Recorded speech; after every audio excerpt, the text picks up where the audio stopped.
as part of the haul of anvils and forging equipment and tools that I pulled out of East Texas last fall, one of the things that I brought back with me, and I talked about it in a couple of other videos, was an anvil that belonged to my father at one point. Now, I'm going to say that there was no way that I was going to leave that barn without that anvil. It means a lot to me to own it. Kind of a shared passion for blacksmithing and for forging, and at least a shared history in that trade. So anyway, it was the first anvil that I cleaned up when I got it home, but not the first anvil that I built a stand for. Like some of my others, it's similar in that it's a tripod base with oiled sand filled legs, so it's nice and heavy and sturdy. But I did want to add some customization so that every time I saw that anvil, I thought, there's Bob. And it becomes a conversation piece in my own forge. I really want to make sure that I honor, that memory. I have a picture of him in my shop. I have a picture of both my dads.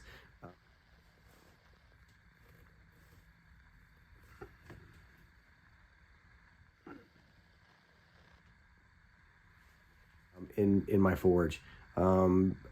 Each in their own way contributed to who I am. And I think having his anvil in here is a big deal for me. So anyway, follow along with me, and let's go through the build for Robert Burns' anvil. So we've narrowed it down to being a West steel anvil that was cast in like 1941 during the war effort. Thing is a beast. I mean, as you can see, I used the cherry picker to pick it up, and 384.7 pounds. Yep. I cleaned off most of the surface rust and just the dirt and the dirt dauber nest that was down in there. And I spread some navel jelly on. I'm gonna let it sit for 10 or so minutes and spray her off and see what we got. It's a little harsh, but it's had a hard life, so we're gonna get it clean. For the initial 10 minutes, I washed everything off, and then the top just wasn't quite there, so I put another coat on. It's been 10 minutes, so I'm gonna scrub everything off now. It isn't the best light, but there she is. She is all completely clean, scrubbed and oiled up. I cannot wait to get her under the hammer and back into use. I'm just so proud to have this big old girl. I really am.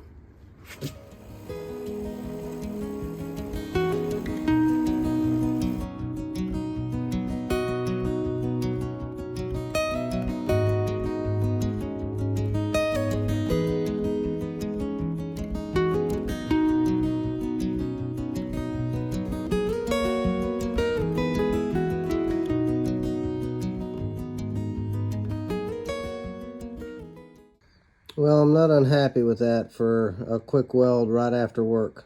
So, yep.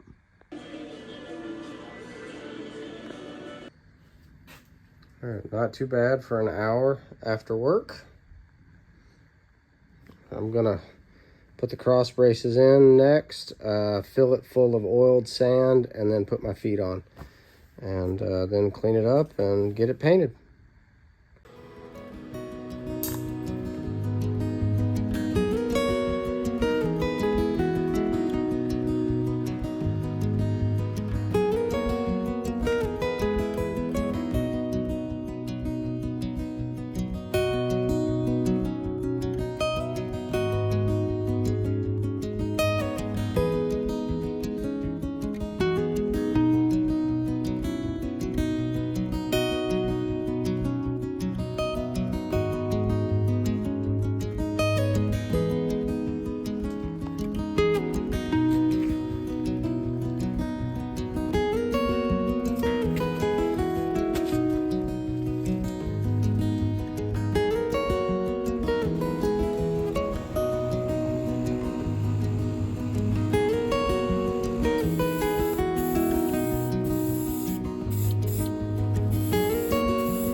feels like maybe I marked the wrong side and the wrong hole. Oh.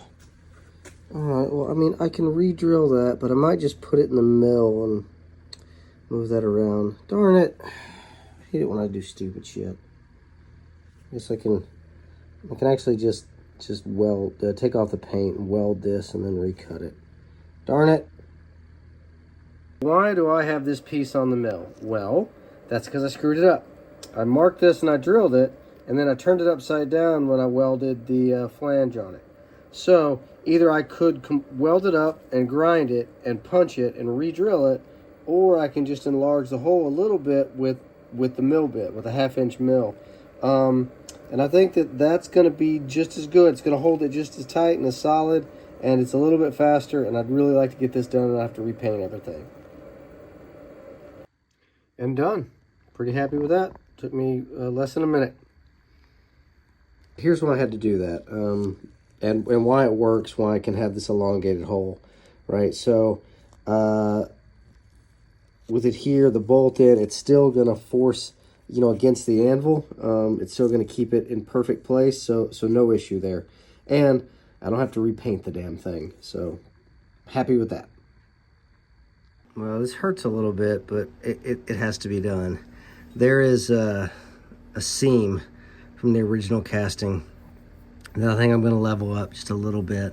As I start to do the hold down with this, it just rocks too much. And I mean, I could split this in two, or I could take a divot out, but I think I'm just going to take a sander and I'm just going to clean that up a little bit on both sides. And again, you know, with what was formerly my father's anvil, it hurts to really do much to it, but I think it'd be okay. Just cleaning that seam up just a touch. I don't think anybody's gonna cry foul. All right, as I said, nothing crazy. Just goes right on there. And there's still a little bit of rocker left, but not enough, right? Not enough to concern myself with. So I'm gonna heat this up just a little bit and then apply some oil, and it'll be great.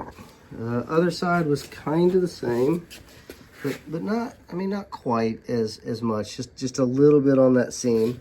So again, we're a lot flatter. So that was the goal. I cut the last one on the grinder, and fuck that, absolutely not. So I brought out the big guns. Guys, and the cutting torch. Just did quick work of it. My sliding T-bevel to get the angle right here, and I went ahead and took that angle and then transferred it over to the Fireball adjustable square. This is the first time I've used it, and I bought it for another anvil project. Well, after another anvil project that made me mad, trying to get stuff to hold at a funny angle. So this should be perfect. I am going to go ahead and tack that up on both sides, and then I've got some all thread here that I'm welding some nuts on, so I'll do that at the same time.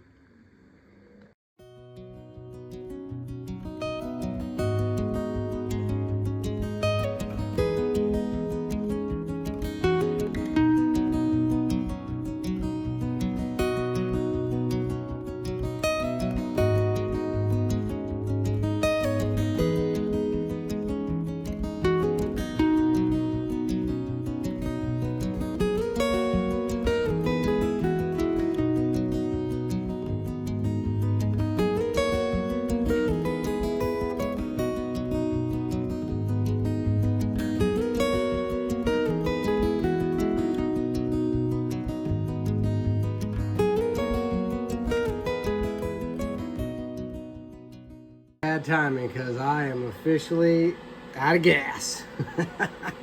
On my Thunken cap, I can't get the radius correct for this bad boy.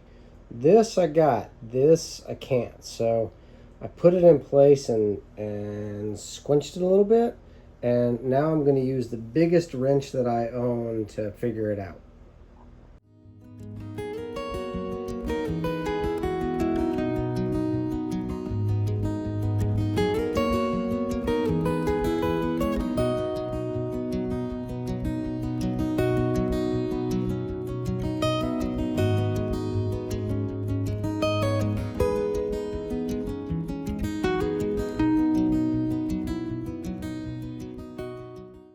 I think that went really, really well. I'm gonna go ahead and pull that off and clean it up and get that painted. Primer on, and what I have coined my modern spray booth. 2 coats.